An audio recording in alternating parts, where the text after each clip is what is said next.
This is every weird moment from the Hungarian GP. And at the end, I'm doing awards for the weirdest moment, the most unhinged radio call, and the saddest moment. This is Aliens in the Paddock.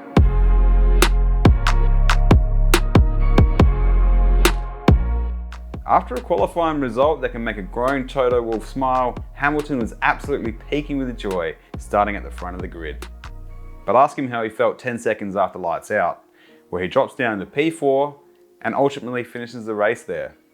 This next one was a bit of a head scratcher because two Alpines were taken out instantly in the first lap by Zhou, hitting Tsunoda, who takes out the two Alpines.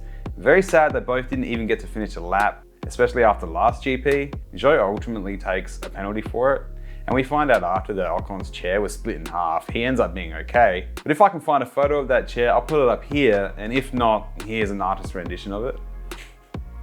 By lap 8, we see that Perez is on his warpath to prove himself by overtaking an obedient Alonso. Alonso just doesn't think the fight's worth it. It's a disaster for Ferrari with a 9-second long pit stop after a tyre gun fails. In lap 19, the McLaren strategy was at odds with each driver. Piastri was in front, so really he should have had preferential treatment to the pit stop strategy. They both pit and Noris does a faster lap on the out lap in order to stay in front. Props to Piastri though.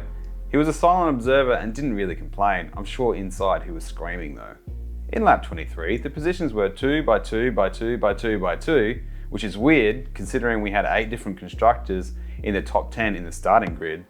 That's pretty weird. Hamilton gets agitated and asks on the radio if his engineers are playing with his engine power. No mate. Around about halfway, Sergio Perez is really starting to make his way through the field. He had something to prove. The car was working for him great and he was driving very well. Honestly, it was a lot of fun to watch. After a really short 11 laps on fresh tyres, Daniel Ricciardo, who was plumb last, pits to switch to mediums, which was purely for strategy, and it ended up working for the AlphaTauri. I do actually think Daniel panicked after that lap 1 crash, which to be fair, he did get knocked in, and post-race he mentioned it took him a while to shake it off. If you've followed Daniel's career, you might know that he can take certain things hard and beat himself up about it. I'm glad to see that he finished this race.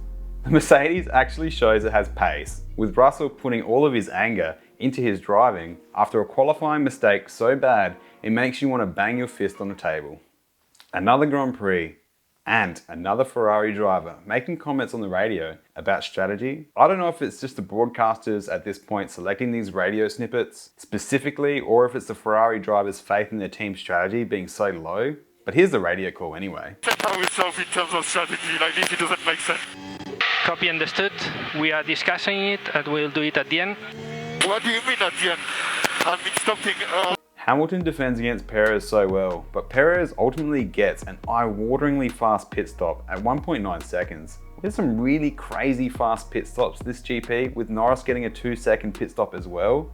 The pit crews were firing on all cylinders this weekend. Must have been the heat. Speaking of pit stops, Alonso pits, and after the rear jacks lifts his car, his rears are still spinning. The pit crew hands are still on the Pirellis and it's still trying to work. That's pretty weird. You don't see it very often. It must have been a clutch issue.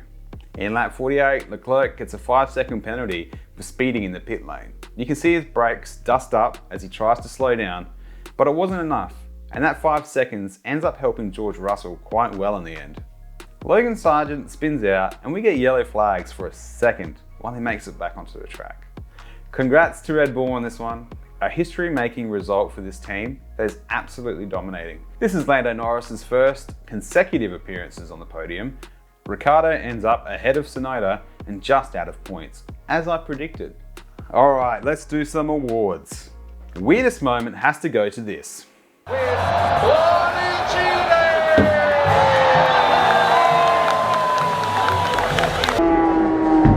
If you haven't heard and you couldn't quite tell what happened there, Lando Norris destroys Max Verstappen's trophy. To be fair, if you're going to destroy a trophy, it might as well be Verstappen's. He has plenty of them. Okay, next award, the most unhinged radio call.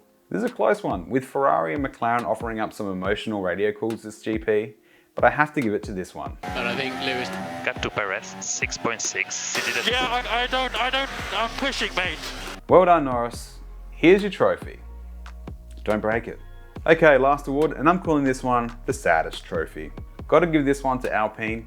Every GP, there is a moment that breaks your heart, usually from a driver suffering from something that was completely out of their control. I would have loved to have seen how the race would have played out if both Alpines were on the track. Unfortunately, that didn't happen for this week. If you want to see how right my predictions were, watch my complicated history of Daniel Ricciardo video.